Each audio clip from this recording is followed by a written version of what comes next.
Assalamualaikum warahmatullahi wabarakatuh. Ketemu lagi dengan saya.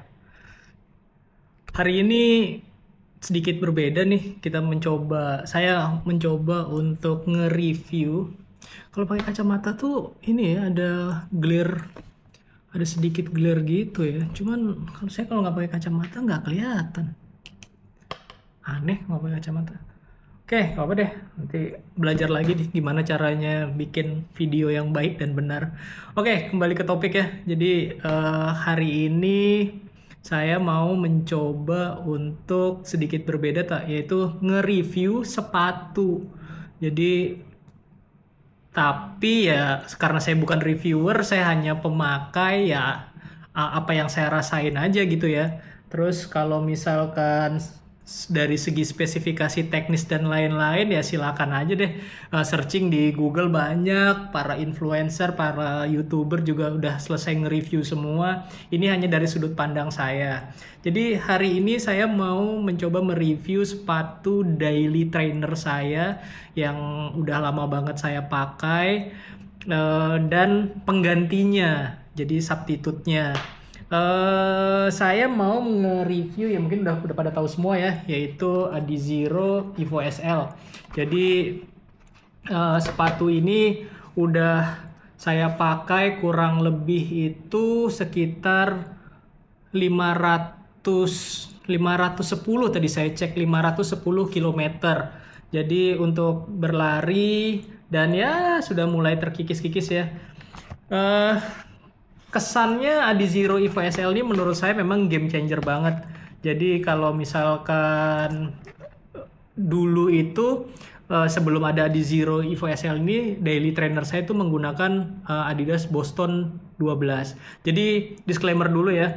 Jadi pada tahun 2024 itu setiap kegiatan olahraga saya itu memang full supporting by Adidas. Jadi ada 3 sepatu. Jadi rotasi sepatu saya itu adalah Adizero Boston 12, lalu Adidas Takumi Sen, dan untuk race-nya atau speed session-nya saya menggunakan Adios Pro 3. Hingga pada akhirnya di tahun 2025 mengalami perpisahan dengan Adidas yang cukup buat saya ya cukup mengharukan ya. Jadi terakhir saya menggunakan full apparel Adidas itu di Berlin Marathon di kandangnya Adidas. Menjadi istimewa karena apa? Saya menggunakan Adizero Adios Pro 4 di Berlin kemarin yang warna merah putih ya, yang Indonesia banget. Terus nanti kalau gambarnya tuh nanti saya taruh di sini ya. Jadi menggunakan apparel full Adidas di kandangnya Adidas di Jerman, di maraton pertama saya, di WMM pertama saya, dan akhirnya harus berpisah dengan Adidas. Tapi bukan berarti perpisahan dengan Adidas tuh saya tidak akan menggunakan Adidas lagi, enggak. Cuman di event-event saya akan tetap menggunakan brand lain. Jadi Adidas akan saya gunakan hanya di latihan-latihan saya aja. Nah, kembali ke review tadi. Saya udah pakai sepatu ini hampir setahun ya. Jadi dan ini menjadi super trainer saya nih, kemana-mana saya pakai. Mau kalau easy run jelas saya pakai. Kalau tempo ya nggak nentu ya. Kadang tempo juga saya pakai. Sepatu ini memang cocok banget untuk easy run sih kalau menurut saya, karena dia tidak menggunakan plat karbon. Terus apa yang paling kerasa dari sepatu ini dibandingkan dengan daily trainer sebelumnya? Sepatu ini empuk banget. Kalau buat saya ringan, empuk dan nyaman. Itu sih kalau yang saya rasain ya. Kalau dari segi teknis atau segi reviewer lainnya bisa cek di YouTube deh. Itu udah banyak banget yang ngebahas sepatu ini. Dan sepatu ini tuh sempat digoreng kemarin tuh harganya, jadi nggak karu-karuan ya, dan sulit untuk dicari di flagship store-nya Adidas itu sendiri.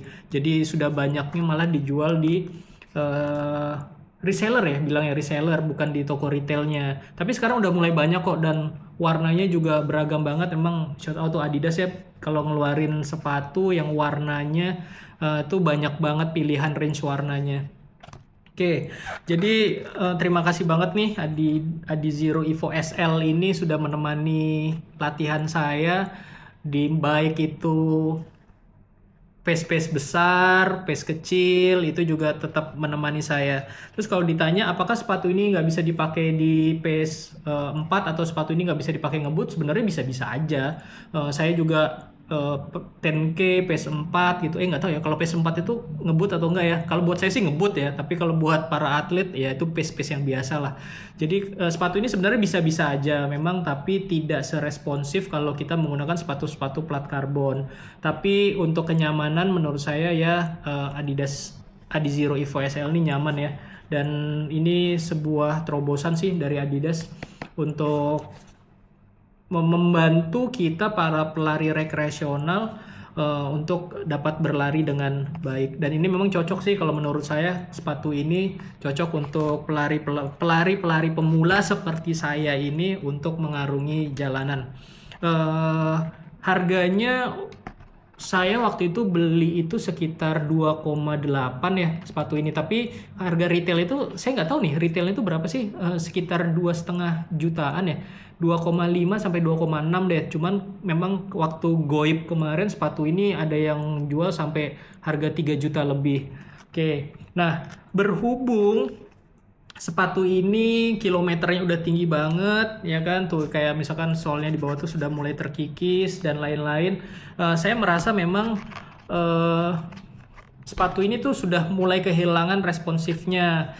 Jadi kalau dibilang tadi sepatu ini bouncy banget ya sepatu ini. Kalau bisa dilihat tuh kan di review lain, sepatu ini termasuk yang bouncy banget gitu kan. Dan saya tuh belum punya penggantinya. Even ini karena saya nggak di endorse, nggak di apa ya, even sekarang saya menggunakan brand dari Asics, saya belum mempunyai sepatu daily trainernya dari Asics. Mungkin Asics kalau mau ngirimin sepatu boleh-boleh aja tuh. Nah, saya tuh masih belum menemukan substitute pengganti dari Adizero Evo SL ini, sampai akhirnya saya memutuskan untuk mencoba nih salah satu brand sepatu yang notabene saya belum pernah mencoba sama sekali brand ini. Jadi pengen tahu aja gimana sih rasanya, hingga kemarin akhirnya saya sudah mencoba sepatu ini sekitar 10 kilo dan ya rasanya bisa dibandingkan 11-12 lah dengan Adizero Evo SL. Dan ini sebenarnya sudah banyak ya di review, dan reviewer mengatakan sepatu ini nyaman.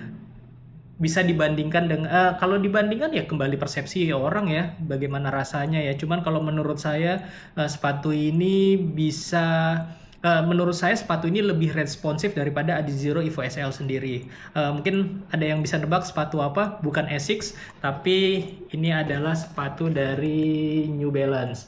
Nah, New Balance yang apa? Kalau tadi kita berbicara masalah daily trainer gitu kan, super trainer, pasti semuanya udah bisa nebak ya. Jadi sepatu ini adalah New Balance apa ya? New Balance Rebel V5. Nah, ini juga termasuk sepatu apa ya, kalau saya bilang sepatu goib ya, karena untuk kita mencari di retailnya New Balance juga kadang sulit sekali untuk range warnanya. Nah, warnanya apa? Ini warnanya saya juga nggak paham ya, warnanya apa.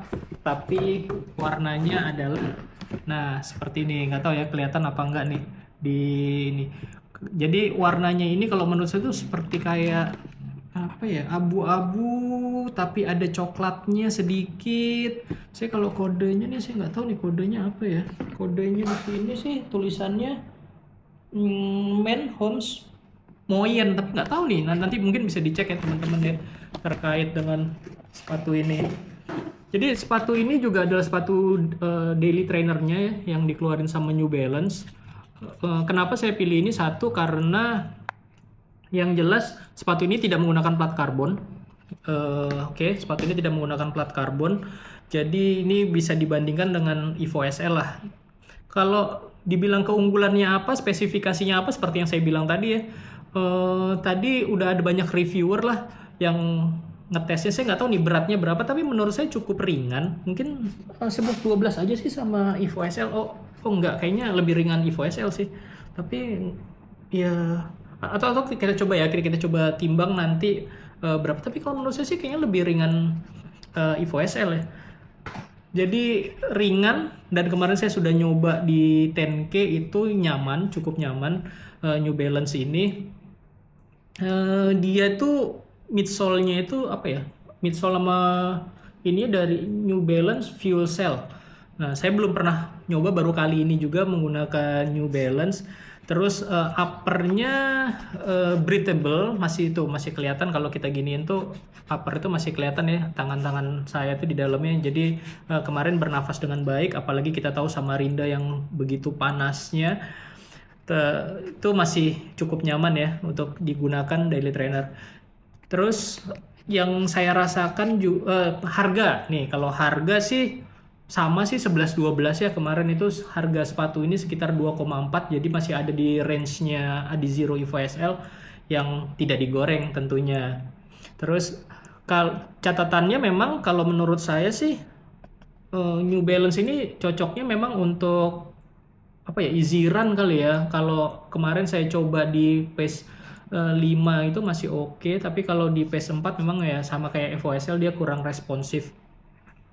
Heel dropnya berapa ya? Ini mungkin sekitar 6 ya, 6 mili mungkin, sama mungkin kurang lebih dengan Evo SL. Tapi yang saya rasakan ini nggak seempuk Evo SL. Itu yang saya rasakan sih. Jadi ini juga menurut pribadi saya cocok untuk mereka yang pelari-pelari netral. Ya kurang responsif tadi ya, karena memang tidak ada plat karbonnya ya. Dia ringan. Ya kalau untuk jalanan Samarinda sih cocok-cocok aja ya. Saya belum bisa nge-review terlalu banyak karena memang sepatu ini baru saya coba itu sekitar 10 kilo, 10-11 kilo lah. Cuman yang saya ngerasakan ini ya nggak seempuk Adizero Evo SL ya. Evo SL nggak selembut itu. Cuman yang saya senangkan apa sih ini namanya nih, kayak ini loh, lidahnya ini nih saya rasakan ini lebih nyaman dari Evo SL, karena yang Evo SL itu kayak menurut saya tuh kayak terlalu pendek gitu loh, jadi ngiket tali sepatu tuh kurang nyaman. Nah terus kalau talinya saya nggak tahu ya, ini karena sepatu ini belum terlalu break in, jadi talinya nih masih kayak belum nyatu gitu loh, kayak nggak lengket. Tapi overall sih tadi pas lari nggak copot-copot ya, tapi mungkin bisa diperbaikin lagi nih sama New Balance nih. Jadi kalau menurut saya sih ya kesimpulannya sepatu ini ya, saya tadi ya seperti yang saya bilang, saya belum bisa nge-review terlalu banyak karena sepatu ini belum, kilometernya aja masih 10 dibandingkan sama Adidas yang sudah Evo SL yang sudah saya pakai hampir 500 kilo selama setahun ini gitu kan. Dan saya baru kali ini mencoba brand dari New Balance, cuman kalau saya dengar sih katanya nyaman dan lain-lain ya. Memang 10 kilo kemarin sih saya rasa nyaman sih. Jadi kalau mau mengincar ya, ada yang saya rasa dari 10 kilo kemarin itu ya nyaman dan bisa digunakan untuk daily trainer ya. Dan kenapa sih saya memilih ini, yang paling saya rasakan yang jelas adalah satu, warnanya. Itu sih yang kenapa saya kemarin tertarik. Mungkin bisa ngeliat nggak, jadi dia tuh kayak ada warnanya coklat netral, dan tuh dia tuh kayak ada siluet ungunya gitu. Nah itu nih, nah ini nih, jadi saya memilih itu karena ya warna ungunya sebenarnya gitu kan. Ya siapa tahu nanti jodoh kan sama New Balance gitu. Oke, nah itu sih yang jadi pilihan saya. Nanti mungkin lebih lanjutnya kita bisa nge-review sepatu ini kalau misalkan sudah kilometer tinggi ya. Jadi semenjak berpisah dengan Adidas, akhirnya saya bisa mencoba atau menggunakan sepatu-sepatu dari brand lain. Tuh kerasa banget ya kalau di dalamnya tuh nggak terlalu empuk kayak Evo SL, tapi justru menurut saya tuh sepatu ini lebih lebih responsif daripada Evo SL. Tapi kalau dibandingkan dengan sepatu-sepatu plat karbon ya enggak lah, masih responsif sepatu plat karbon. Jadi kita coba nanti kalau misalkan sudah lebih jauh lagi kilometernya, lebih break in lagi, nanti kita review lebih lanjut. Tapi ya maklum ya, kita hanya pelari konten aja, bukan reviewer. Kalau reviewer mungkin jenisnya insole-nya apa, midsole-nya apa, upper-nya apa, itu mungkin reviewer sepatu lebih paham ya daripada saya ya.